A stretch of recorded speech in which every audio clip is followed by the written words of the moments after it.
Bonjour à toutes et à tous. Au nom de l'équipe, je vous souhaite la bienvenue. On est ravis de vous retrouver. Aujourd'hui, nous assistons donc au 6e et dernier webinaire de la série qui était intitulée « Comprendre et aider les indépendants en difficulté financière », focus sur les personnes physiques. Pour rappel, les podcasts et les PowerPoint des précédentes sessions que vous voyez affichées à l'écran sont disponibles sur le site de l'Observatoire. N'hésitez pas à les consulter. Donc, je vous dis que c'est le dernier webinaire de cette série. Toutefois, nous ne disparaissons pas. D'autres webinaires seront organisés sur des sujets différents dans les semaines et les mois à venir. Et vous recevrez toutes les informations si vous êtes inscrit à notre newsletter. Comme à l'accoutumée, avant de vous présenter les oratrices du jour, je vais vous communiquer quelques informations pratiques. La première information, c'est que le webinaire est enregistré. L'enregistrement sera accessible sur notre site. Nous sommes le 25 janvier 2021 déjà, et les informations qui vont vous être délivrées par Margot et Océane sont valables à la date du jour.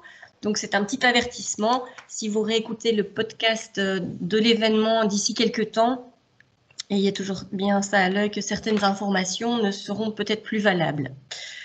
Deuxième information pratique, comme toujours, le PowerPoint vous sera envoyé dès demain. Et en termes d'organisation, on conserve la même formule, donc 1 heure d'exposé, 30 minutes de questions-réponses. Je vous remercie de poser vos questions directement dans la messagerie durant la présentation. Et Christelle Wautier, qui est juriste de l'Observatoire, sera la modératrice du jour. Elle va compiler vos questions et les soumettre à Océane et à Margot en fin de session. Si vous avez un problème avec la messagerie, n'hésitez pas à nous transmettre vos questions, alors cette fois par email, à Sylvie Dehaene. Et pour respecter le timing, nous fonctionnerons uniquement avec des questions écrites. Dernière information pratique, donc c'est une série de 6 webinaires. Nous allons réaliser une brochure de synthèse qui reprendra les principaux conseils concernant la prise en charge d'un dossier d'un indépendant en difficulté. Et cette brochure vous sera communiquée par email dès qu'elle sera préparée. Eh bien, il est grand temps de vous présenter nos oratrices. Margot Carlier et Océane Geiselings, elles sont psychologues. Elles ont en charge le dispositif d'aide pour les indépendants en détresse qui a été mis en place par la SBL Impasse dans l'impasse.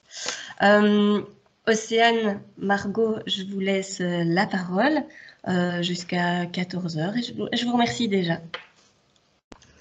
Merci beaucoup. Donc, bonjour à tous. Voilà, donc ma collègue est en backstage et va gérer le PowerPoint pour que je puisse présenter la première partie de cet exposé.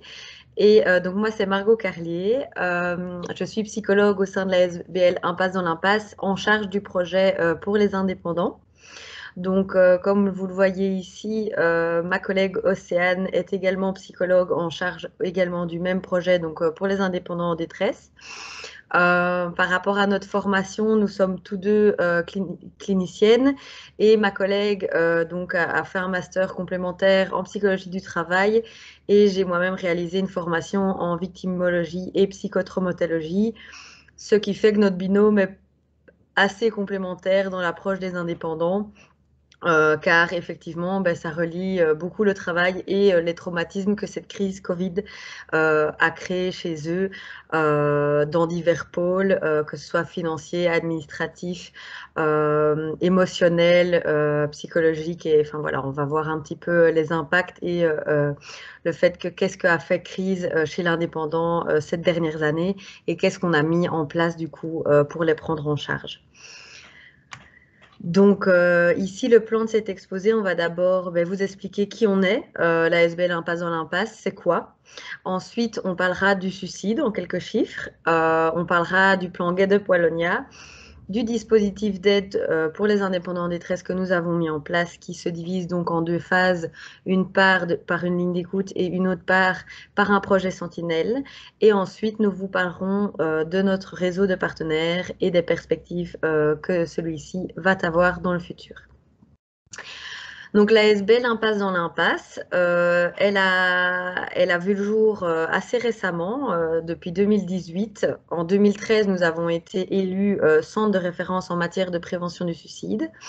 Elle est composée donc de 3 services. Et toutes les 3 voilà, abordent des thématiques assez différentes. Donc la première fois, enfin donc le premier service, c'est le centre de prévention du suicide et d'accompagnement, donc dit le CPSA. Donc là, c'est vraiment tout ce qui va être consultation thérapeutique. Donc des psychologues travaillent au sein de ce centre et donc c'est du tout venant qui peut s'y rendre. Donc quand je dis du tout venant, ça peut être des personnes avec des idéations suicidaires, ça peut être également la famille d'une personne qui a passé à l'acte, mais ça peut être aussi quelqu'un qui a eu des tentatives de suicide dans l'ancien temps, entre guillemets, et qui sent qu'il est fragilité et qu'il a besoin de consulter. Donc, c'est vraiment un accompagnement thérapeutique. On a 8 sites de consultation dans toute la Wallonie. Donc, nous, c'est vraiment le secteur toute la Wallonie. Et notre antenne principale se trouve à Namur, où vous pouvez donc retrouver les numéros de contact. C'est pour ça que c'est un 081, malgré le fait qu'on couvre toute la Wallonie. Donc en second service, c'est là où je travaille et où ma collègue Océane travaille aussi. Donc c'est le centre de référence en prévention du suicide. Et là, on va s'occuper plutôt de tout ce qui est acteur professionnel. Je vais parler des missions juste après. Et le petit dernier, le centre de prévention, de promotion de la santé en milieu carcéral. Donc, comme son nom l'indique, va aller promouvoir excusez-moi parce que j'ai un téléphone qui sonne, ça m'a perturbée. Mais donc en fait, on va promouvoir dans les prisons en Belgique la santé au sens large du terme, que ce soit physique et psychique. Et donc ça, c'est également des collègues psychologues qui se rendent dans les antennes des prisons et qui abordent tout ça avec les détenus. Alors, par rapport à voilà, les missions. Donc, les missions de notre service, c'est, comme je vous le disais, un appui pour les professionnels du secteur psychomédico-social. Donc, qu'est-ce qu'on va faire pour les soutenir? On va les former. Donc, en fait, on a dans notre ASBL, on propose tout un... Attendez, parce que là, ça ne va pas aller.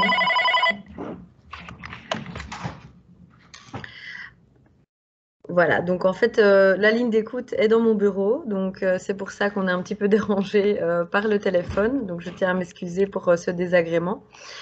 Donc, les missions, je le disais, c'est l'appui pour les professionnels du secteur médico-social. Donc, on va les former.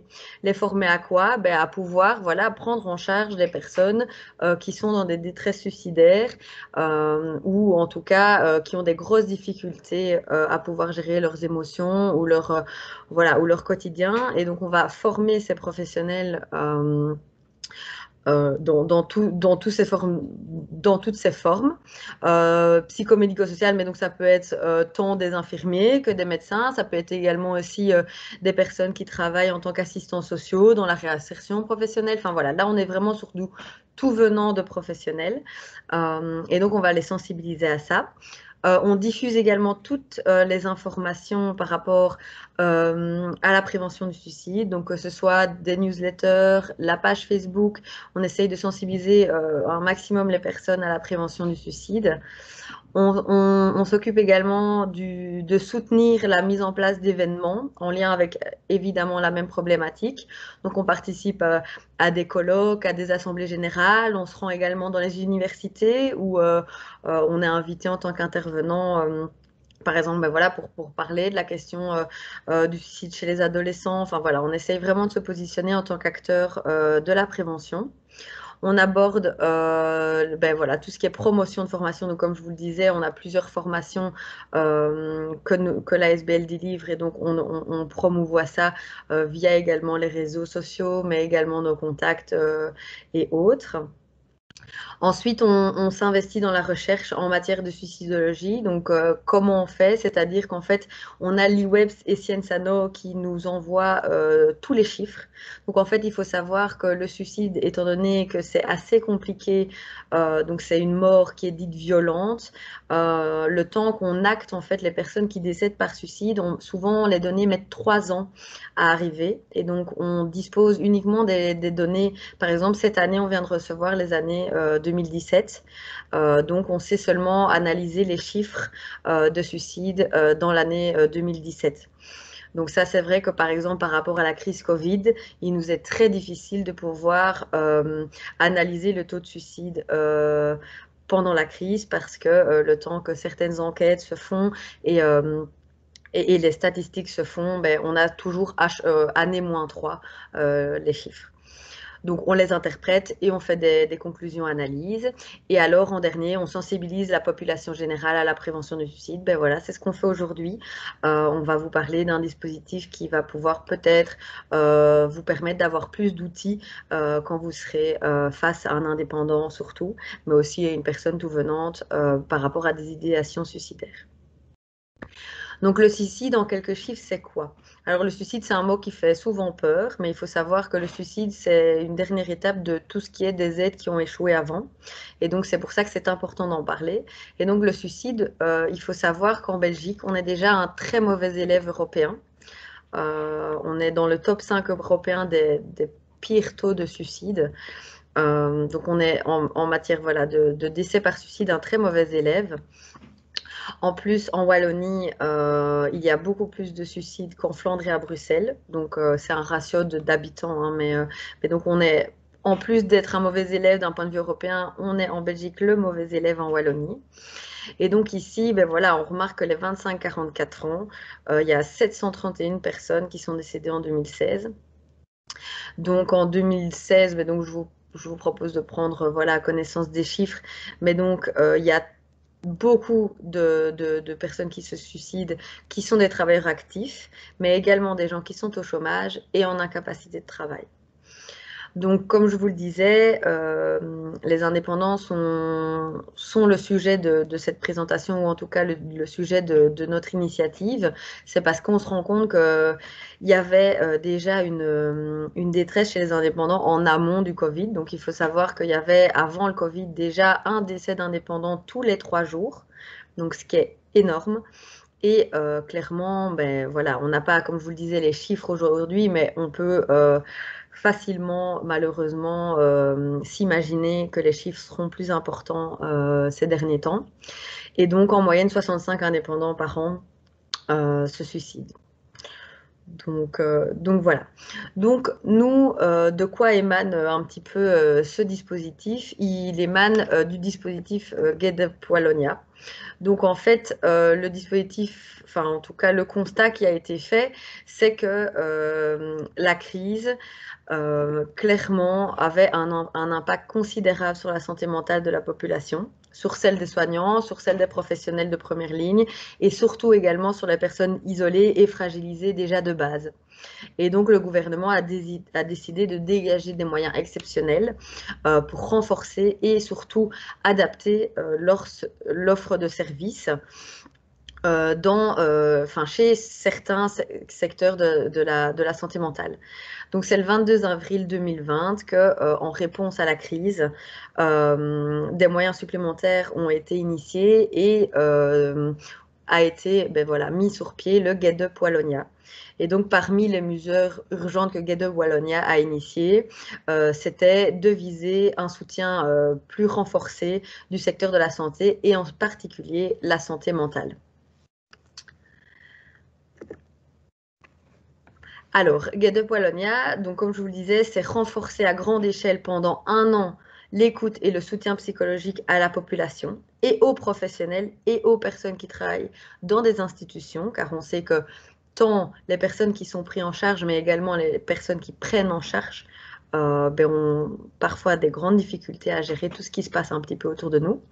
Et donc, à l'aide d'un comité de pilotage transversal et 2 comités d'accompagnement, on va monitorer en fait les effets de ces mesures au regard des moyens qui ont été déployés par le gouvernement.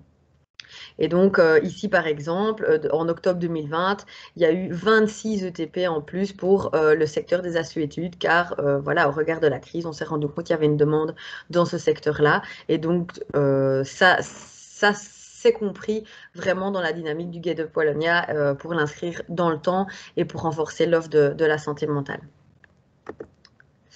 Donc, comme je le disais, les opérateurs qui ont été visés par ces mesures, c'est les services de santé mentale, c'est nous, donc l'ASBL Impasse dans l'Impasse, qui est donc le centre de référence en Wallonie en prévention du suicide, les maisons de soins psychiatriques, les services de soins psychiatriques à domicile, les dispositifs mobiles de soutien à l'inclusion de type cellules mobiles d'intervention, les plateformes en soins palliatifs et le secteur des assuétudes. Donc, tous ces services ont été renforcés de certains ETP et d'argent pour mettre en place des offres plus détaillées et complémentaires par rapport à ce qui se faisait avant. Donc, le dispositif d'aide pour indépendants en détresse, donc c'est clairement, en fait, au constat de la crise Covid, on s'est rendu compte qu'il y avait un impact économique énorme qui découlait du coup de détresse tant sociale que psychologique. On s'est également rendu compte que les lignes classiques, par exemple le 17-18,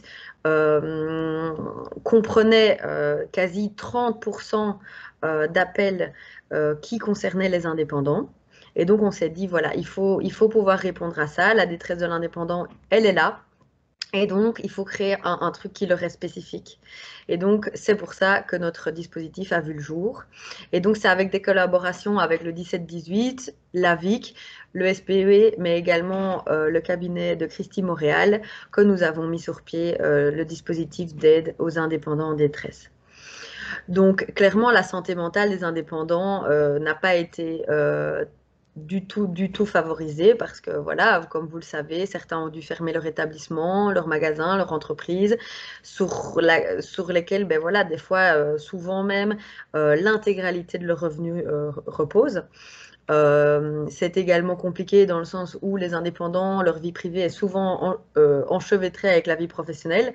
Un bon nombre, par exemple, d'indépendants ont leur cabinet de consultation ou leur magasin au sein même du domicile familial. Et donc, c'est pour toutes ces raisons que la crise a été vraiment source de détresse avec S chez l'indépendant.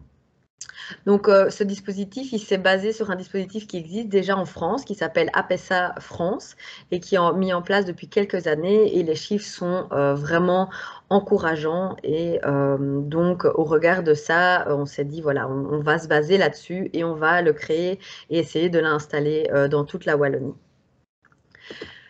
Donc, le dispositif d'aide aux indépendants en détresse, en fait, il s'est mis comment en place? C'est donc en fin 2019, on s'est dit, on va mettre en place le projet Sentinelle pour toute personne, donc le tout venant. Donc ça, c'était déjà en amont de la crise. On s'est dit, c'est important qu'il y ait un soutien et une démarche proactive auprès des gens qui sont en difficulté.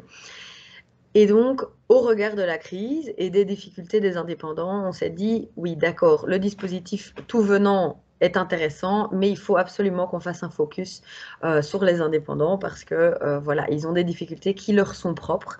C'est une manière de fonctionner qui est très spécifique.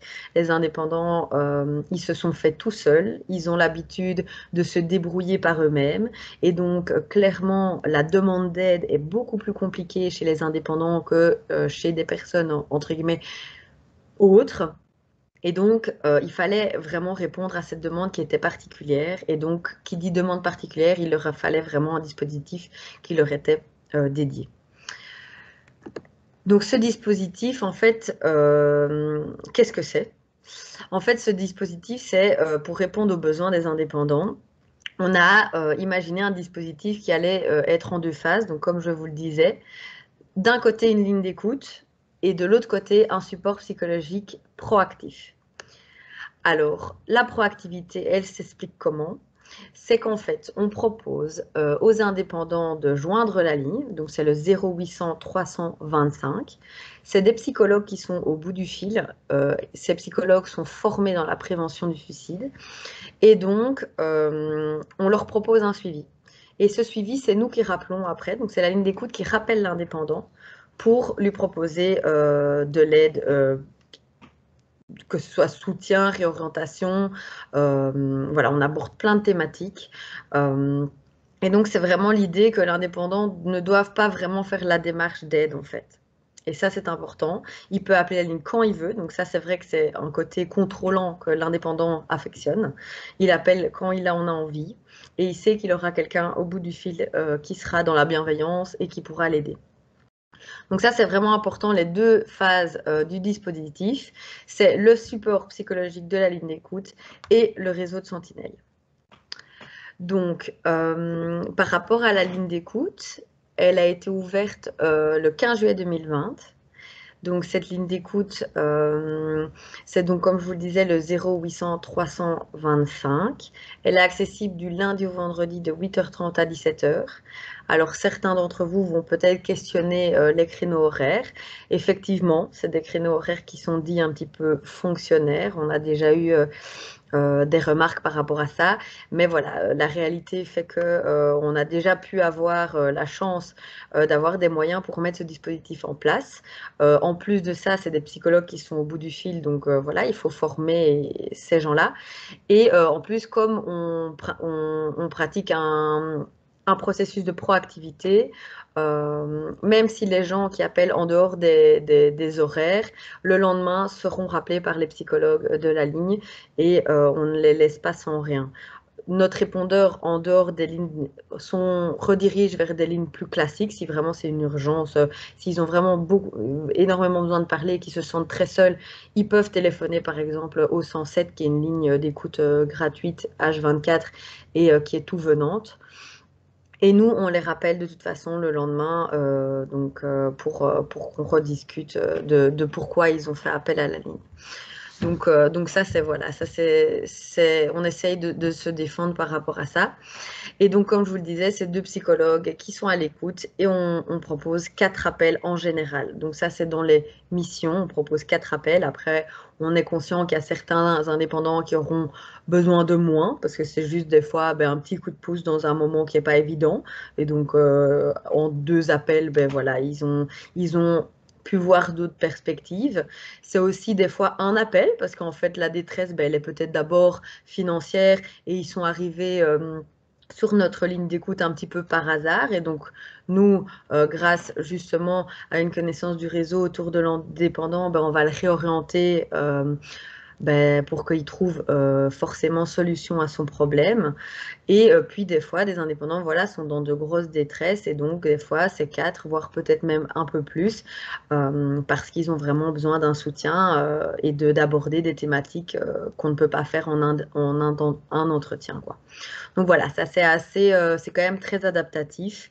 On essaye vraiment d'être au maximum présent pour eux. On fait des fois même des démarches pour eux. Donc voilà, il y a vraiment cet ordre de prise en charge qui est importante.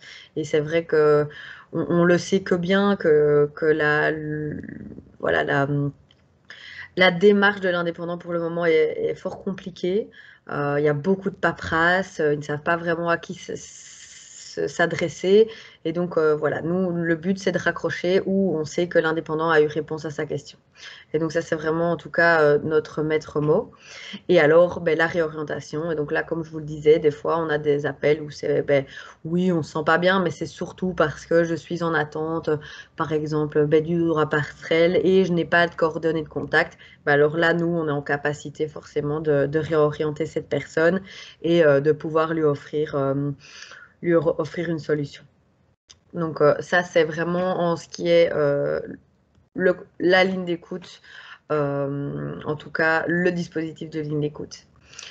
Donc par rapport aux constats et aux chiffres, à l'heure actuelle, on a plus de 200 personnes qui ont pu être prises en charge chez nous. Alors, comme je vous le disais, donc la majorité des appels, on remarque quand même que ce sont des hommes. Alors des hommes, pourquoi? Je ne pense pas que les femmes soient moins en détresse, mais en tout cas, au ratio des indépendants inscrits en Wallonie, il y a quand même beaucoup plus d'hommes. Donc ça, c'est vrai qu'on concerne, voilà, on remarque que c'est des hommes. Que la tranche d'âge, c'est entre 40 et 50 ans. Des gens qui ont exercé voilà, pendant 20, 30 ans et qui avaient des finances assez stables, étaient assez bien. Et puis, la crise Covid est venue vraiment mettre en péril tout ça. Et c'est retrouver de la ressource. Et donc, c'est vrai que quand on a 50 ans, c'est pas évident. Et donc, ça, c'est toutes des questions qu'on travaille ensemble. Se réinventer, c'est aussi pas évident parce que, voilà, on doit remettre en question un petit peu son utilité, sa fonction, des fois son entreprise. Et donc, ça vient vraiment basculer des choses qui sont les fondements de chaque indépendant. On remarque également que le secteur qui est le plus, en tout cas, en demande, c'est les métiers de contact pour le moment. Alors, c'est très fluctuant de l'actualité.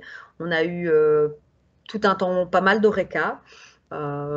Puis ici, maintenant, c'est vrai que c'est les métiers de contact qui font plus de demandes d'aide.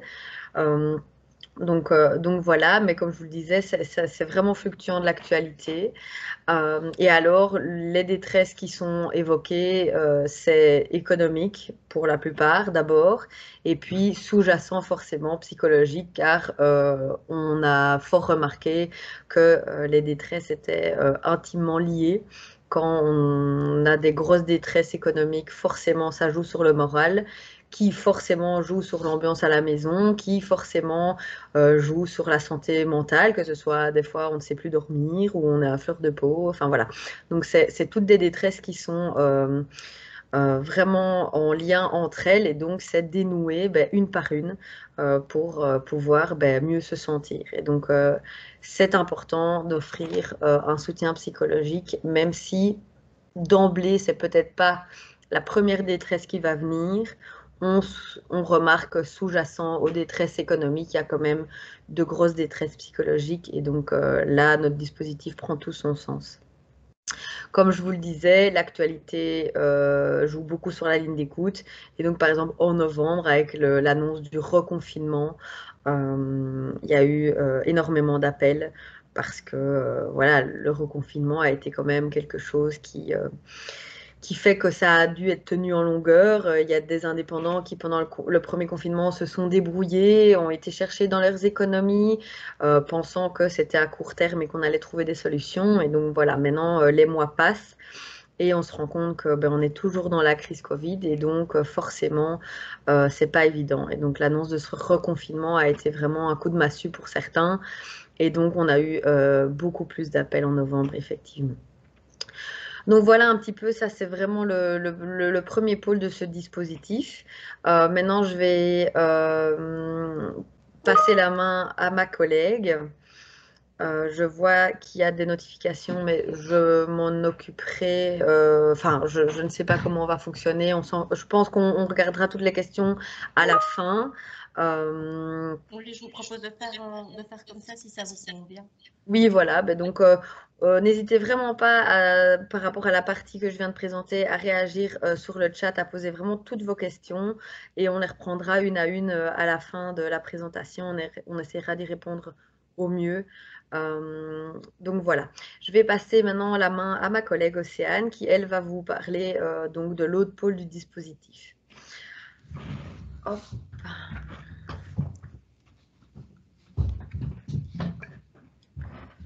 Bonjour à tous, j'espère que je suis bien cadrée, comme je me réadapte un peu, voilà. Très bien. Oui, ok, nickel.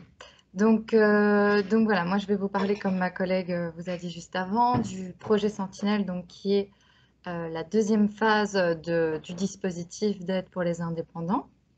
Donc dans un premier temps, le projet Sentinelle, on est amené à se demander déjà qu'est-ce qu'une sentinelle. Donc voilà, la sentinelle, ça va être une personne qui est sensibilisée par la thématique du suicide dans ce cas-ci et qui est en contact avec un public indépendant ou tout autre public. Bien évidemment, ça peut être une sentinelle pour un public tout venant et pas forcément indépendant. C'est juste que dans ce cas-ci, on va accentuer les sentinelles que nous formons, Marco et moi, peut-être plus vers le public indépendant, étant donné que c'est celui avec lequel nous travaillons au quotidien.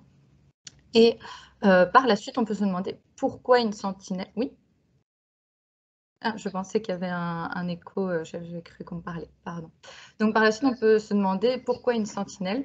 Donc jouer le rôle d'un sentinelle, ce serait surtout un rôle de relayeur entre la personne suicidaire et les ressources qui peuvent être à disposition de cette personne.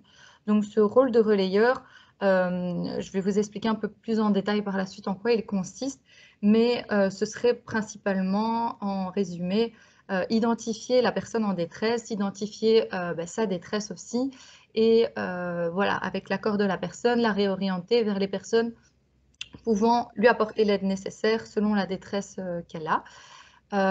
Et voilà, par des actions concrètes, comme vous pouvez le lire également. Donc comment? Dans un premier temps, en formant la sentinelle, et puis une fois que la sentinelle est formée, elle peut être amenée à détecter les personnes qui ont des idées suicidaires. Je vais vous exposer aussi par après un peu plus comment détecter, pour vous donner un petit aperçu de ce que l'on propose en sensibilisation, donc comment détecter les idées suicidaires chez une personne.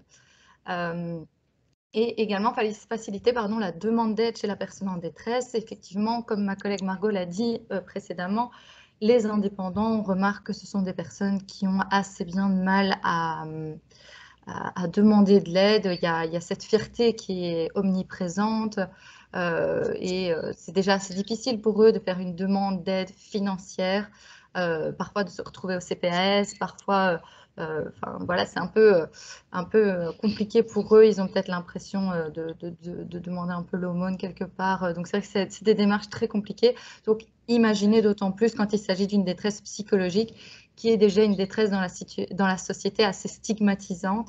Donc voilà, c'est d'autant plus compliqué dans une population comme celle des indépendants que de demander de l'aide. Donc la sentinelle va faciliter quelque part cette demande d'aide une fois qu'elle est formée, et aussi parce que la sentinelle n'a peut-être pas l'étiquette du psychologue et du coup ça passe peut-être parfois mieux auprès de la personne en détresse que ça vienne d'un tiers dans ce cas-ci. Alors, pour continuer sur le projet Sentinelle, le public donc des sentinelles, dans ce cas-ci pour les indépendants, on va principalement former des personnes qui travaillent directement avec les indépendants, donc notamment les tribunaux de l'entreprise qu'on a été amené à former, les caisses d'assurance, les CPAS. On a beaucoup de personnes des CPAS qui nous sollicitent, bien évidemment parce que les CPAS ont eu des fonds aussi pour aider les indépendants, et maintenant se retrouvent à gérer des dossiers d'indépendants parfois totalement en détresse et se trouvent très démunis face à cette détresse, ne sachant pas exactement comment réagir face à une personne qui a des idées noires ou des idées suicidaires. Donc voilà, c'est pour ça que c'est vrai qu'on a beaucoup de personnes venant des CPAS, des syndicats, des comptables. Je sais qu'ici, par exemple, dans les personnes qui nous écoutent, on a des comptables, des médiateurs de dette. Donc voilà, on est amené aussi à former des personnes telles que vous. Je pense notamment au dispositif REAC qu'on a également formé et qui nous écoute peut-être certainement. Mais voilà, ce sont toutes des structures aussi, pas forcément des structures connues, enfin je veux dire connues, pas forcément des comptables, des syndicats, des structures comme ça, mais ça peut être aussi des structures qui voient le jour pour aider les indépendants. Et voilà, on peut amener également une aide et une sensibilisation à ces structures étant amenées aussi à présent à aider les indépendants en première ligne. Donc les modalités pratiques, la sensibilisation est gratuite, ça je tiens à le préciser parce que c'est vrai que ça peut être un frein pour certaines personnes, mais elle est totalement gratuite. Elle dure une demi-journée. Donc la majeure partie du temps, elle dure de 9h à 12h30, donc en matinée, une demi-journée en matinée. Et donc, il porte sur la prise en charge du profil suicidaire et des chapitres dédiés aux indépendants. C'est vrai qu'on a la sensibilisation de manière générale, qui a un tronc commun, et on a plus axé une certaine partie de la sensibilisation sur les indépendants, voilà, pour aussi un peu plus imager des situations auxquelles vous pourriez faire face, vous, dans votre travail de tous les jours. Pour ce qui est des dates en 2021, donc comme vous pouvez le constater, en février et en mars, nous sommes complets. C'est vrai que c'est assez positif à ce niveau-là. On reçoit assez de demandes, et c'est que quelque part, il y a un besoin aussi sur le terrain si cette demande se fait ressentir. Donc voilà, ça porte assez bien ses fruits. Donc on a plus ou moins deux dates par mois approximativement, comme vous pouvez le constater.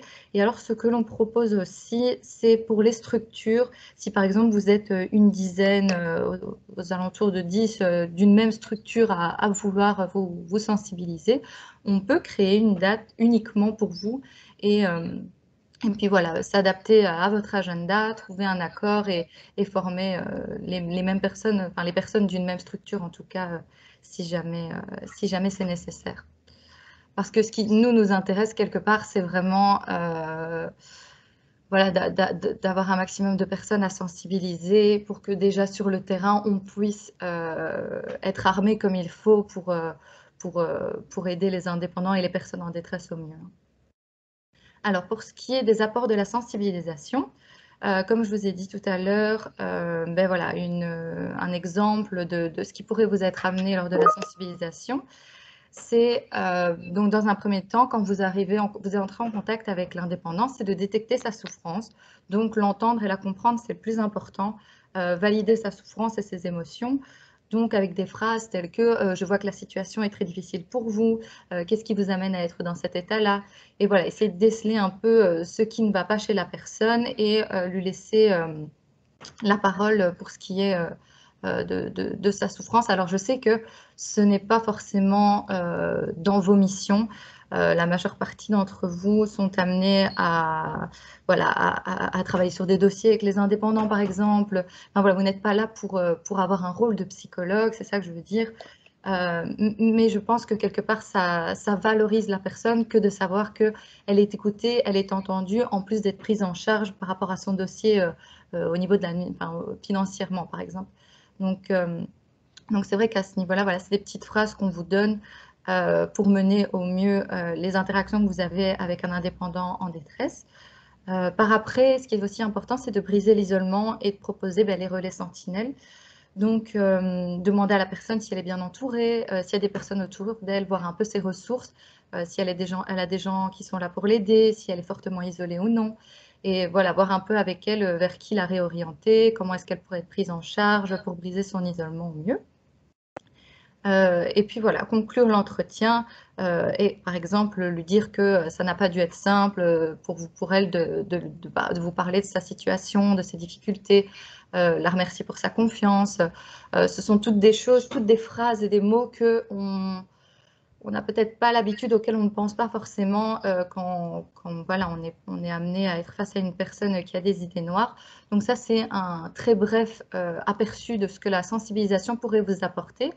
On vous propose également, par exemple, des phrases à ne pas dire, comme par exemple banaliser ce que la personne va vous dire. Si elle vous dit pour le moment je ne vais pas bien, ne peut-être pas lui dire oui mais bon pour le moment on va tous mal, enfin c'est difficile pour tout le monde. Vous voyez, c'est des choses auxquelles ça paraît peut-être logique pour certains d'entre vous, mais ça ne l'est peut-être pas pour tous. Enfin voilà, c'est toutes des phrases et des conseils et des astuces qu'on vous donne auxquels vous êtes sensibilisés suite à la formation qu'on propose.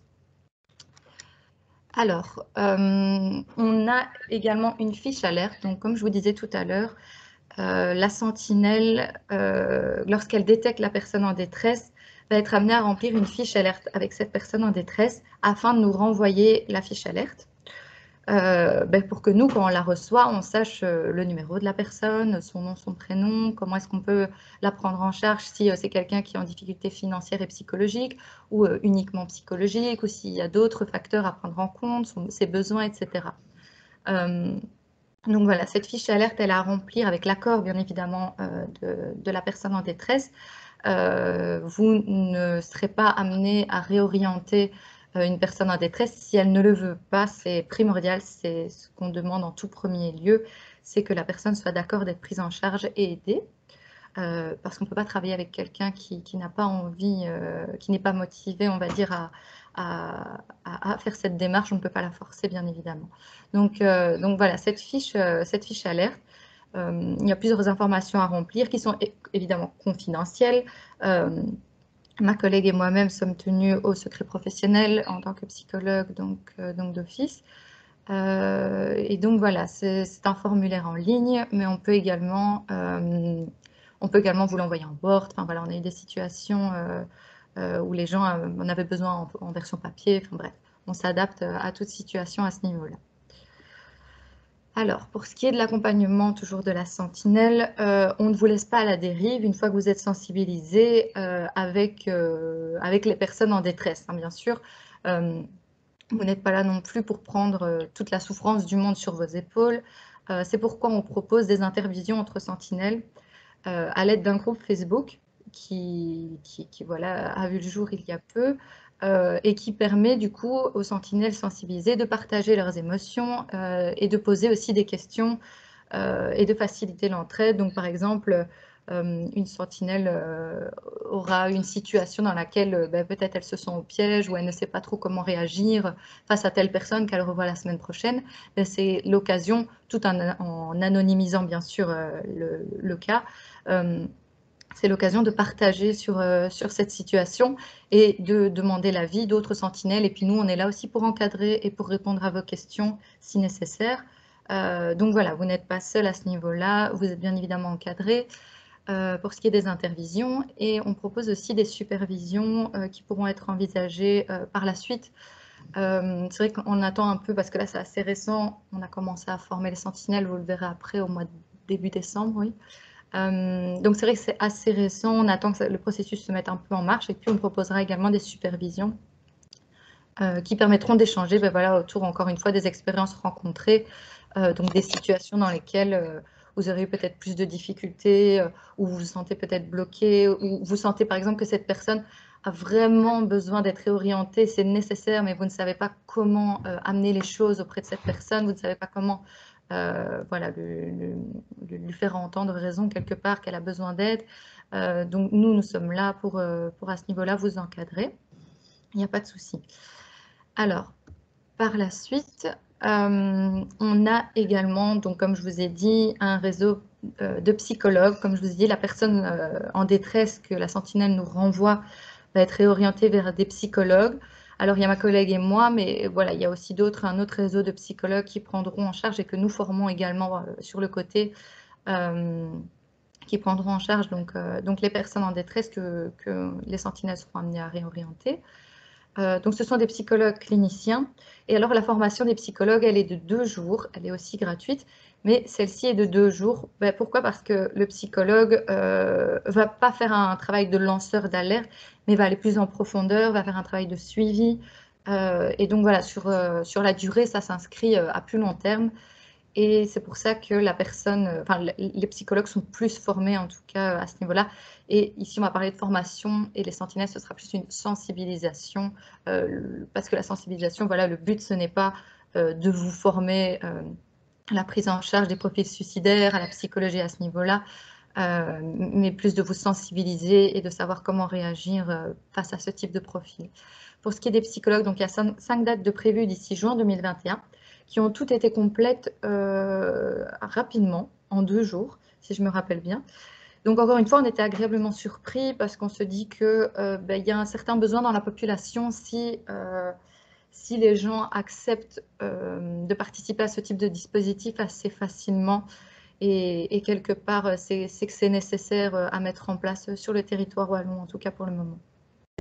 Alors, pour ce qui est du but, c'est de créer bien sûr un répertoire de psychologues vers qui on pourra réorienter les personnes en détresse, comme je vous ai dit, mais surtout sur base de la localisation et du budget. Donc, on sait que la personne en détresse, parfois, elle est amenée à n'avoir que, par exemple, très peu de finances et ne peut, par exemple, mettre que 10 € dans une séance de psy qui, en temps normal, coûterait 50 €, par exemple.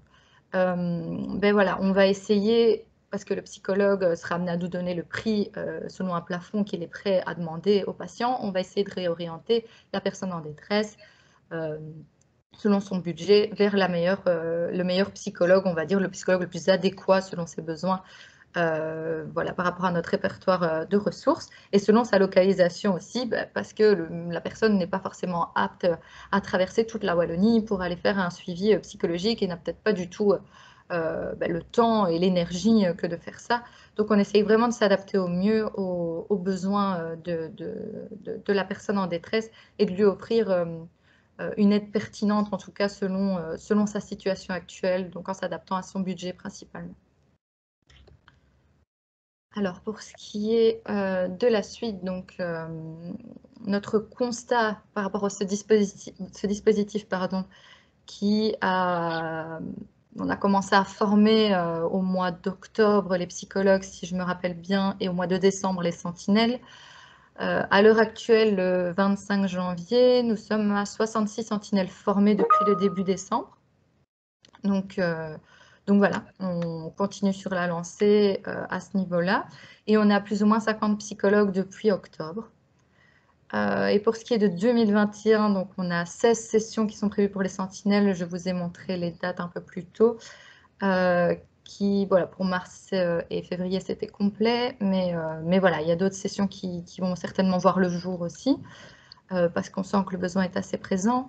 Et puis pour les psychologues, les 5 sessions dont je vous ai parlé qui étaient complètes en 2 jours. Donc ça, c'est le plan plus ou moins pour 2021 pour le moment. Mais encore une fois, comme la demande est fortement présente, il y a sûrement des dates qui vont se débloquer. Si également on doit faire des dates pour certaines structures, voilà, on s'adapte aussi à ce niveau-là. Mais voilà, j'en profite pour insister sur le fait que si vous vous sentez concerné par cette cause, si vous avez déjà eu affaire à des indépendants pour lesquels vous ne savez pas, devant lesquels vous ne saviez pas comment réagir, vous ne saviez pas comment, quelle phrase dire ou ne pas dire, vous marchiez un peu sur des œufs, surtout, voilà, n'hésitez pas à nous contacter. Encore une fois, j'insiste sur le fait qu'elle est gratuite, que vous pouvez vous former en groupe. Donc voilà, je pense que ça a du sens en ce moment de partager et de participer à un projet comme celui-là en Wallonie. Et donc voilà, le but de ce projet principalement, ce serait de diminuer le taux de suicide, donc le taux par décès de suicide d'ici 2030 de 10%. C'est vrai que comme objectif, comme ma collègue vous l'a dit, c'est assez important parce que la Belgique est un mauvais élève en matière de suicide. Et on aimerait vraiment étendre ce projet en Wallonie de sorte à ce que ça fonctionne au mieux pour diminuer ce taux qui est élevé malheureusement pour le moment et qui, avec la situation actuelle, peut-être risque d'augmenter, même certainement risque d'augmenter. Donc, d'autant plus avec la crise sanitaire, on essaye de mettre en place ce type d'aide. Donc, détecter les personnes en détresse suicidaire, comme je vous l'ai dit, et surtout rendre plus accessible l'offre de soins et faciliter la recherche d'aide. On sait que le fait d'avoir une démarche proactive et d'aller vers les gens, comme les sentinelles le feront, voilà, ça aide aussi la personne à demander de l'aide et ça... Encore une fois, si ce n'est pas un psychologue qui fait les démarches, ça aide parce qu'on est fort stigmatisé dans la société et c'est vrai que consulter et demander de l'aide au niveau de la santé mentale, c'est encore assez mal vu. On pense souvent qu'aller voir un psychologue, c'est lorsqu'on est fou, ce genre de choses, alors que pas du tout. Et je pense qu'en ce moment, on a extrêmement besoin de soigner sa santé mentale tout autant que celle physique. Donc voilà, pour nous, c'est important de rendre accessible l'offre de soins et de faciliter du coup cette recherche d'aide en Wallonie. Et bien sûr, d'étendre ce projet dans toute la Wallonie. Donc, on y arrive petit à petit en proposant donc un réseau de pairs aidants, donc en formant les sentinelles dans toute la Wallonie, de sorte à ce que, par exemple, en région du Hainaut ou en région liégeoise, on ait le nombre de sentinelles adéquat et qu'on n'ait pas moins de sentinelles en région liégeoise et que voilà, les personnes en détresse en région liégeoise soient un peu mises de côté. Voilà, on essaye vraiment d'étendre ça et que pour toute personne en souffrance soit entendue à ce niveau-là.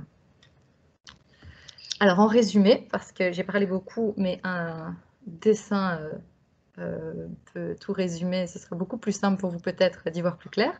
Alors, donc la personne en détresse, comme vous pouvez le voir, est identifiée par la sentinelle. Et cette identification donc, est envoyée à l'impasse dans l'impasse, donc à Margot et moi-même. Puis par la suite, on s'occupe de la prise en charge de la personne en détresse, qu'on réoriente vers un psychologue et ainsi de suite, donc comme vous pouvez le constater. Donc voilà, en gros, ça vous permet peut-être de voir un peu plus clair par rapport à tout ce que je viens d'énoncer. Donc pour le projet Sentinelle, voilà, plus ou moins, enfin même la totalité des informations qui étaient présentes. N'hésitez pas si vous êtes intéressé, encore une fois, ce serait avec plaisir qu'on s'occuperait de vous sensibiliser et qu'on vous inclurait à ce réseau qui grandit de plus en plus. Et ça nous fait énormément plaisir parce que ça nous tient très à cœur que de pouvoir apporter une aide, surtout en ce moment, et principalement aux indépendants. Alors, donc pour terminer, je vais vous parler du réseau de partenaires que l'on a créé. Donc ce réseau de partenaires nous tenait également à cœur parce qu'on s'est bien rendu compte que, ok, les indépendants sont en détresse psychologique, mais il n'y a pas que la détresse psychologique et bien souvent cette détresse découle de d'autres détresses et notamment celle financière et administrative. C'est pourquoi on s'est dit autant créer un réseau de partenaires donc avec les personnes qui s'occupent de ces détresses financières et administratives et d'essayer donc voilà d'être présent au mieux pour les indépendants et de répondre à leurs besoins au mieux parce que les indépendants s'est bien rendu compte avec ma collègue qu'ils étaient noyés dans le flux d'informations. C'est-à-dire qu'on avait des gens parfois au téléphone qui nous disaient « Ah mais non, je ne savais même pas que je pouvais aller demander de l'aide, par exemple, au CPS en tant qu'indépendant. Je ne savais pas que la cellule indépendante de la province de Liège existait. » Enfin voilà, il y a beaucoup d'informations, les droits passerelles changent tout le temps. Enfin voilà, les aides changent énormément, les mesures changent énormément. Donc c'est vrai que les gens étaient assez perdus à ce niveau-là. Donc on s'est dit, autant tout rassembler et enfin tout rassembler. Essayer en tout cas d'offrir une aide complète et claire à ces indépendants complètement noyés dans la formation. Et donc voilà, donc les objectifs, c'est de s'inscrire comme acteur incontournable de l'aide concernant les indépendants en Wallonie et d'offrir une aide globale à l'indépendant en détresse. Comme je vous ai dit, l'aide globale, c'est les 3 piliers, donc la santé psychologique, la détresse psychologique, la détresse financière et la détresse socio-administrative auxquelles les indépendants font principalement face et qui sont 3 détresses indissociables les unes des autres. Donc nos partenaires à l'heure actuelle, on commence à avoir un bon petit groupe à ce niveau-là. C'est vrai qu'on est assez complet. Donc on a la cellule indépendante de la province de Liège qui s'occupe du juridique, du psychologique, de l'administratif. Donc voilà, ça c'est aussi assez intéressant et que sur la province de Liège bien évidemment, mais bon, c'est en tout cas intéressant qu'ils aient vu le jour. La fédération des CPAS, le forum, parce qu'on a pas mal d'indépendants qui sont intéressés de se réorienter et qui, voilà, parfois font une fin de carrière ou qui sont en proie à la faillite et qui souhaitent se réorienter, mais qui ne savent pas vers qui se tourner, qui ne savent pas comment ça fonctionne parce que toute leur vie, ils ont été sous un statut indépendant. Et donc, voilà, le forum nous aide aussi à ce niveau-là. On a l'Observatoire du crédit et de l'endettement ici présent, du coup. Le dispositif REACRE également. Reload qui s'occupe de tout ce qui est faillite aussi. Le réseau wallon de la lutte contre la pauvreté, SOGEPAS, Walfin, le 1890, donc, qui est aussi un acteur assez incontournable pour ce qui est des indépendants. Ils sont en première ligne pour toutes les demandes touchant à toutes les détresses. Le SPW 1718 dont ma collègue a parlé tout à l'heure avec la ligne d'urgence sociale et l'UCM qui est bien évidemment pour le moment assez incontournable aussi étant donné que voilà, les indépendants font énormément appel à eux pour ce qui est des droits passerelles, ce genre de choses. Donc ça, c'est le réseau qu'on a créé pour aider les indépendants, en tout cas pour leur offrir une aide complète et claire pour ce qui est des détresses auxquelles ils peuvent faire face. Alors aussi, toujours sur ce réseau de partenaires, on travaille pour le moment sur une brochure à destination des indépendants qui reprend les aides de chacun, donc de chaque partenaire que je viens d'évoquer, et qui voilà, est amené à être à destination sur toutes les plateformes des partenaires et les newsletters et ce genre de choses pour les indépendants, et qu'on va essayer de distribuer au maximum au niveau digital, de partager au maximum pour que les indépendants puissent trouver les informations nécessaires au bon endroit et sachent, voilà, si moi maintenant je suis en détresse financière ou en détresse psychologique, qui est-ce que j'appelle en premier, vers qui je peux me tourner. Donc voilà, c'est vrai qu'on a essayé de regrouper un peu toutes les informations au même endroit pour être le plus complet possible. Et dans cette brochure, on détaille le champ d'action de chaque structure, donc qu'est-ce qu'elle apporte en quelques lignes, qu'est-ce qu'elle peut apporter à l'indépendant, et on détaille également les contacts, donc les numéros de téléphone et les adresses mail pour faire appel du coup aux structures, pour savoir, parce qu'on a des personnes on a des indépendants qui n'ont pas accès à Internet ou qui n'ont jamais eu d'adresse mail et ne savent pas envoyer un mail. Donc c'est vrai qu'on essaye de favoriser les numéros de téléphone dans ce cas-ci. Donc voilà, on essaye de mettre en avant vraiment un maximum de contacts pour que la personne puisse demander de l'aide le plus facilement possible et qu'on facilite ça au final. Alors, les perspectives pour ce réseau de partenaires, donc on a dans un premier temps la réorientation de qualité et complémentarité. Donc, comme je viens de vous le dire, ces personnes sont amenées à être noyées dans l'information, et pour nous, c'était important que de leur offrir une réorientation correcte, parce qu'on s'est bien rendu compte que des fois, on avait des appels d'indépendants qui nous disaient « Ah, mais moi, je pensais que vous vous occupez de la détresse financière, c'est un tel qui m'a envoyé vers votre ligne, maintenant, on va encore m'envoyer à droite et à gauche parce que vous ne vous occupez pas de vous ne savez pas vous occuper de ma demande. » Et donc voilà, ça crée aussi une frustration et encore plus d'anxiété chez ces indépendants qui au final étaient trimballés de gauche à droite sans vraiment trouver des réponses à leurs questions. Donc pour nous, c'était important de pouvoir vraiment avoir cette complémentarité entre nos structures et cette qualité de réorientation qu'ils ne trouvaient pas à l'heure actuelle parce qu'ils étaient un peu envoyés à gauche et à droite sans trop savoir ce que l'autre et l'un faisaient, parce que ça nous a permis aussi de découvrir chacune de nos structures et de se dire « Ah oui, en fait, telle structure s'occupe de ça, donc l'aspect financier, je peux vraiment le réorienter vers cette structure. » Et puis, il y en avait certains qui ne connaissaient même pas l'existence de d'autres structures. Donc voilà, au niveau de la réorientation, c'est assez important pour nous qu'elle soit vraiment de qualité pour ménager quelque part ces indépendants en détresse. Et donc la détresse causée par plusieurs facteurs dont je vous ai parlé, effectivement les facteurs tels que l'aspect financier, socio-administratif ou psychologique. Et la création donc d'un réseau wallon qui s'inscrit dans la durée, ça ce serait l'idéal pour nous. Donc que ce réseau de partenaires que l'on a créé et dont on s'occupe en ce moment, on aimerait bien que sur le long terme, il dure et qu'on puisse apporter d'autres choses aussi aux indépendants, qu'on puisse répondre à d'autres besoins, mais tout en gardant cette cohésion entre les structures qui peuvent venir en aide aux indépendants. Ça nous semblait vraiment primordial. Donc voilà, on espère que ce dispositif va s'inscrire dans la durée, et je tiens également à préciser que le dispositif dont on vient de vous parler et du réseau partenaire, etc., ce n'est pas parce qu'il y a le Covid qu'on est en train de mettre ça en place. Ça a été parce qu'on a constaté des difficultés au niveau des indépendants qui ont été exacerbées avec le Covid, qu'on a mis ça en place, mais on aimerait principalement garder ce dispositif actif même après le Covid, parce qu'on s'est bien rendu compte que les indépendants étaient un public touché à tout moment et pas forcément en pleine crise sanitaire, et c'est un public parfois assez mis de côté et oublié, parce que comme son nom l'indique, ils sont indépendants, ils ne vont pas forcément demander de l'aide, ils ne vont pas forcément on va pas forcément les entendre. Donc c'est vrai que c'est important pour nous aussi de continuer sur la durée, même après le Covid, à venir en aide à ce public et continuer ce dispositif d'aide. Alors, pour ce qui est des contacts, donc les coordonnées, brièvement, notre numéro de téléphone, l'adresse mail, on a également un site internet et une page Facebook et un Twitter.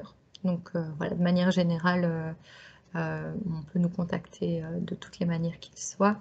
Donc, n'hésitez pas, si vous avez des questions pour ce qui est des sensibilisations, si vous avez des questions pour les formations, pour le dispositif, pour les structures, les orientations, que sais-je, n'hésitez surtout pas à venir vers nous. On vous répondra avec grand plaisir. Et puis voilà. Donc, on vous remercie de votre attention et puis on va laisser place aux questions-réponses parce que je vois qu'on est assez ponctuel au niveau. Merci beaucoup, Margot. Merci, Océane. Avec plaisir. Donc voilà, il y a quelques questions qui ont été posées. Je te laisse la main. Bonjour à tous. Je vais vous exposer les questions qui ont été posées pendant votre webinaire. Donc, en tant qu'assistante sociale dans un CPAS, on fait le constat que peu d'indépendants contactent le CPAS. Avez-vous constaté cette difficulté? Quels sont les motifs évoqués par l'indépendant? Selon vous, quelles sont les actions qui pourraient être mises en place par les CPAS pour encourager les indépendants à franchir leurs portes? Le service, le SPP a fait une campagne pour encourager les personnes indépendantes et chômage temporaire, mais ça n'a pas l'air de suffire. Quel est votre point de vue sur le sujet? Tu veux prendre la parole? Non, je vais. Alors, merci beaucoup déjà pour cette belle question. Alors, en effet, c'est vrai que clairement, comme l'a dit ma collègue, le CPS n'est pas du tout dans les mœurs des indépendants. Pour la plupart, ils ne savent pas ce qui se passe au CPS et ils ont plutôt un regard assez péjoratif dans le sens où pour eux, et après là je mesure mes mots, hein, c'est ce qui m'est revenu, mais c'est ceux qui ne travaillent pas qui vont au CPAS et or eux ils ont travaillé toute leur vie donc ils n'ont pas à solliciter le CPAS. Donc effectivement, c'est une très grosse difficulté à faire entendre aux indépendants que le CPS peut les aider pour certains aspects. Donc ça, c'est vraiment très compliqué pour eux. Donc effectivement, il y a eu des actions qui ont été menées pour visualiser ça. Je pense notamment, et ça, en fait, la campagne a été fort généralisée. Mais par exemple, et je pense au groupe, je ne sais pas si vous connaissez, mais il y a un groupe Facebook qui s'appelle Indépendants, géré par Vincent Mellon, où ils sont plus de 43 000 indépendants au sein de ce groupe. Et là, en fait, cette campagne a été détaillée. Et donc, on expliquait ce qu'en quoi le CPS pouvait les aider, que ce soit facture de chauffage, logement. Enfin, c'était beaucoup plus détaillé. Et en fait, ça, le détail et mettre des mots sur l'aide, ça a permis de débloquer certaines demandes d'indépendants vers le CPS. Et donc, ça, je pense que comment on peut encourager l'indépendant à aller dans un CPS, ben, en fait, c'est tout simplement de l'informer. L'informer sur ce que fait un CPS en fait.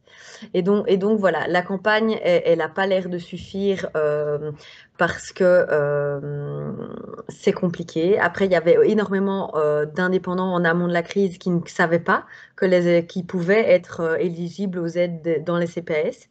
Ils n'en avaient pas connaissance. Il y a aussi l'aspect qui nous revient, par exemple, c'est une analyse de dossier. Donc ça, c'est très angoissant pour l'indépendant qui, socio-administrativement, a déjà beaucoup de complications. On va tout analyser et on remettra une décision dans 30 jours. Donc c'est vrai que c'est fort stressant pour eux, hein. Donc ça, c'est quand même une dimension qui est compliquée pour eux, d'aller fouiller, entre guillemets, dans leurs papiers pour voir s'ils peuvent avoir une aide. Ça, c'est fort compliqué. Je pense que ça va s'installer naturellement dans les mœurs. Je pense que ce Covid nous a mis tous à mal par rapport à nos convictions et par rapport à notre façon de voir les autres. Et donc, clairement, je pense que voilà, maintenant qu'ils sont informés, maintenant qu'ils connaissent ce que peut faire un CPS pour eux, ça va naturellement se mettre en place. Je pense qu'en tout cas, les CPS ont fait tout ce qu'ils pouvaient pour que les indépendants aient cette information. Nous, les structures qui travaillent autour de l'indépendant, on connaît également ça et donc on les informe aussi. Et voilà, maintenant, c'est le temps qui fera les choses. En tout cas, nous, c'est notre point de vue. Deuxième question. Quand il y a un problème financier qui est évoqué, vers quel service les réorientez-vous? Pour ce qui est de l'aspect financier, ça dépend en fait. Si la personne, ça dépend de la structure. Si c'est une entreprise qui a par exemple plus de 10 personnes, ben voilà, on va les réorienter par exemple vers le dispositif React. Maintenant, si c'est un indépendant qui est seul et qui est en proie à la faillite, par exemple, on va le réorienter vers le dispositif Reload. Enfin, c'est vraiment propre à chaque situation financière des indépendants. Et voilà, on s'adapte un peu à la situation de chacun et en fonction de la situation et des besoins de la personne, des démarches qu'elle a déjà fait. Voilà, de l'avancée de ces démarches, on va la réorienter vers telle ou telle structure. On n'a pas une structure à proprement parler pour l'aspect financier, en fait. Pour les suivis psychologiques, conseillez-vous aussi d'introduire conseillez-vous aux indépendants aussi d'introduire une demande d'aide sociale au CPAS qui dispose de moyens pour faire face à cette dépense via le fonds Covid. Cela permettrait de lever rapidement ce problème d'accès pour une raison financière. Effectivement, oui, ça peut aider. Il y a des aides qui sont mises en place pour l'aspect financier, pour la demande au niveau psychologique. Et je pense que c'est important que ces personnes, si elles ont besoin en tout cas d'être suivies psychologiquement, fassent appel au CPS s'ils peuvent les aider à demander une aide psychologique à moindre coût. Maintenant, encore une fois, si ces personnes sont intéressées d'être prises en charge au niveau psychologique, nous, on peut aussi les réorienter vers un psychologue adapté à leurs finances parce qu'il y a aussi, par exemple, les psychologues de première ligne qui demandent aux alentours de 10 € la séance et qui viennent principalement se former chez nous. Donc, on peut aussi réorienter vers ce type de personnes si la personne en ressent le besoin. Et je me permettrai juste de conclure par rapport à ça, c'est que comme vous l'avez sûrement entendu, il y a des moyens qui vont être débloqués par le gouvernement pour justement répondre à des remboursements potentiellement totaux de suivi psychologique parce que justement, on s'est rendu compte que l'indépendant n'avait plus de finances et que d'autant moins il allait donner de l'argent à son suivi thérapeutique. Et donc, je ne sais pas si vous avez vu les infos, mais c'est passé dans la presse qu'il allait avoir 11 millions qui allaient être débloqués justement pour la santé mentale des indépendants. Donc voilà, pour bénéficier en fait de 8 séances gratuites, totalement gratuites. Donc ça a été déjà évoqué, on sait que c'est une difficulté et à ce niveau-là, le gouvernement a quand même entendu la réalité du terrain, quoi. Ok.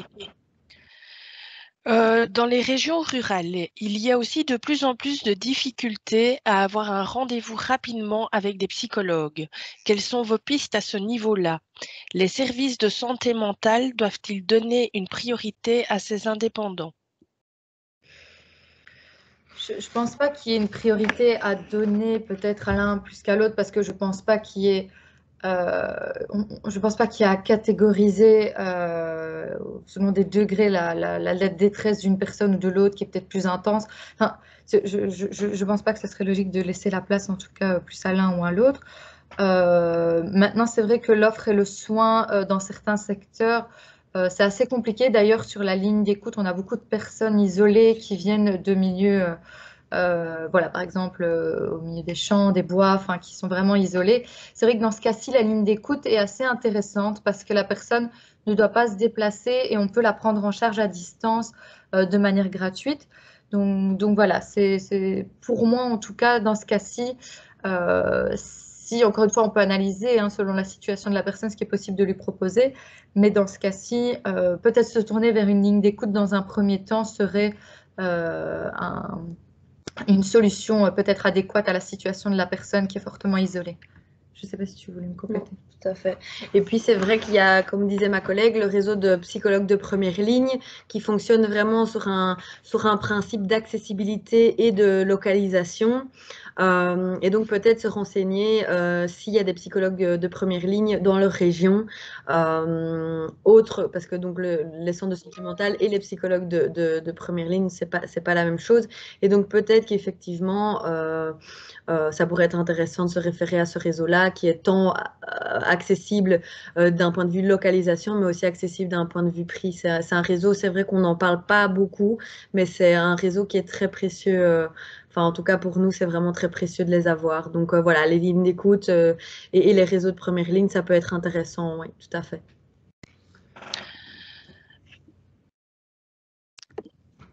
Est-ce que vous êtes disponible sur Bruxelles?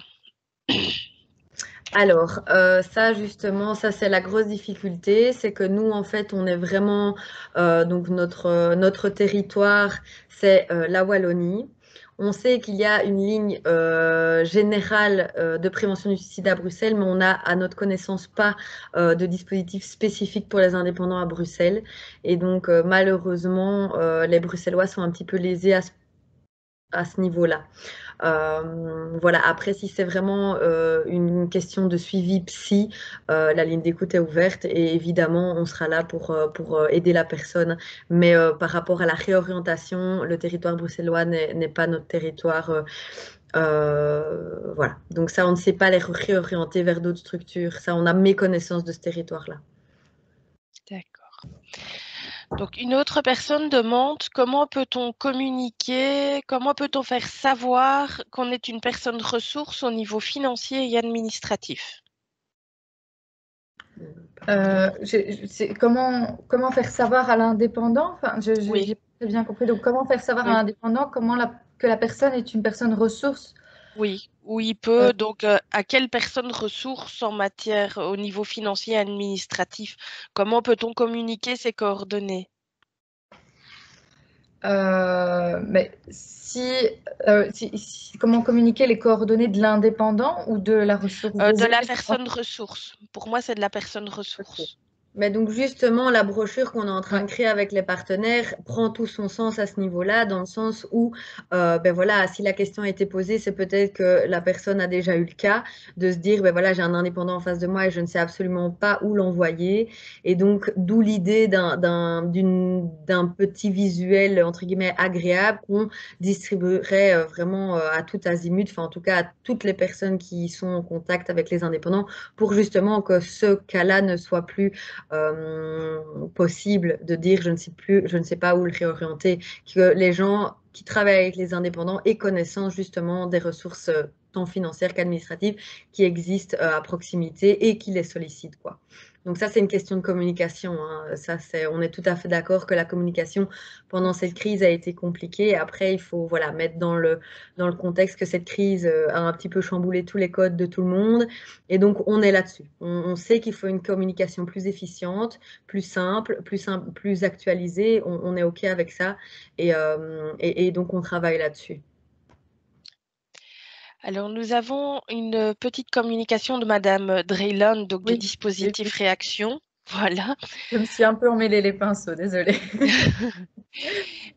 Et nous avons également une petite réflexion d'une assistante sociale, donc il faut remarquer, donc qui fait remarquer qu'il faut aussi être attentif que pour les travailleurs sociaux des CPAS, la gestion complète d'un dossier d'indépendant est parfois difficile étant donné que ce n'est pas un public habituel et qu'il faut examiner de nombreux aspects, non seulement comptables, d'assurance sociale indépendant, loi sociale, TVA, etc. Donc, il est aussi important de mentionner que la pratique et l'expérience des SAS en CPAS éprouvent des difficultés à aider ces personnes. D'autre part, le souci est un problème de liquidité et les CPAS ne disposent pas de moyens illimités pour prendre en charge la totalité des dettes des indépendants. Même si de nombreuses aides ont été prévues, elles sont insuffisantes et en plus, il faut tenir compte qu'il y a eu différents niveaux, donc fédéral, régional et communal, et que pour les travailleurs sociaux, suivre toutes ces dispositions légales est très compliqué. Oui, oui, tout à fait. Mais c'est vrai que la réorientation vers les CPS, on essaye que ce soit la dernière réorientation à faire avec l'indépendant, parce que voilà, la demande d'aide auprès des CPS, c'est un peu, après avoir tenté les différentes aides, qu'on les réoriente vers les CPAS. Donc c'est vrai qu'à ce niveau-là, je suis tout à fait d'accord. D'ailleurs, on conseille aux indépendants qu'on a au bout du fil de principalement voir dans un premier temps avec leur banque et avec leur comptable avant d'envisager d'autres pistes et d'autres solutions au niveau financier. Mais voilà, c'est vrai qu'effectivement, je rejoins tout à fait ce commentaire pour ce qui est des CPAS. Tout à fait. Et donc, c'est vrai qu'on est bien conscient hein, que le public des indépendants n'était pas le public habituel des CPS.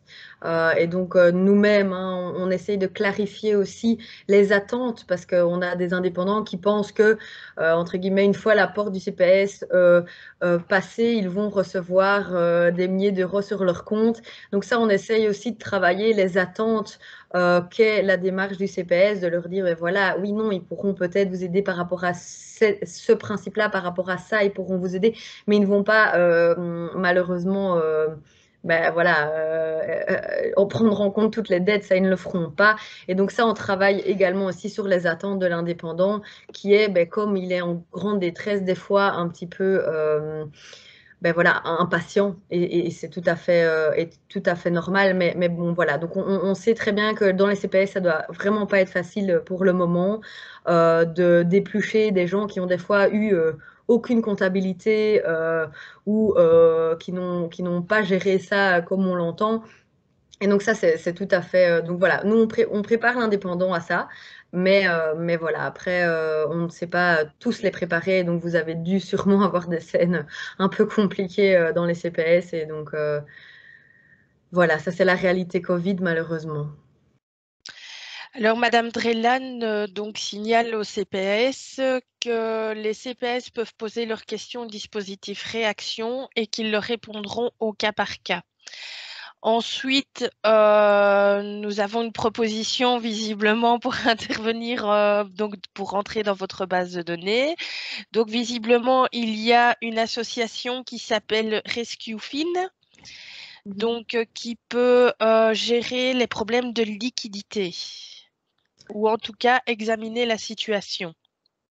D'accord, écoutez, on ne connaissait pas, donc merci pour cette intervention. On va se renseigner et peut-être qu'on prendra contact avec vous dans un futur parce que c'est toujours voilà, très intéressant pour nous d'avoir un panel de partenaires qui peuvent répondre aux besoins de l'indépendant. Donc, merci beaucoup. Voilà, je pense que vous avez répondu à toutes les questions. Merci. Écoutez, un tout grand merci à tous d'avoir écouté et fait preuve d'interactivité. C'était assez, même si on ne voyait pas vos têtes, on avait quand même l'impression de parler à des gens, donc c'était très, très chouette. Merci du coup à l'Observatoire du crédit et de l'endettement pour nous avoir invités. Avec plaisir. Si par rapport merci à vous. voilà. Et si après vous avez des questions, n'hésitez vraiment pas à nous joindre par mail ou par téléphone. On reste disponible pour tout type de questions. Super. Mais merci à vous deux en tout cas. Merci Christelle. Merci à vous tous d'avoir participé à ce webinaire. Et merci à l'équipe pour la préparation, comme toujours. Comme je l'ai indiqué en début de session, le PowerPoint et l'enregistrement vont vous être transmis par email. Je ne vous donne pas rendez-vous lundi prochain, mais je vous donne rendez-vous d'ici quelques semaines pour d'autres webinaires sur d'autres sujets. On vous tiendra informé de cette actualité via nos e-flash et nos newsletters. Écoutez, je vous souhaite une très belle après-midi. Merci encore et prenez bien soin de vous. À bientôt. Merci. Au revoir. Au revoir.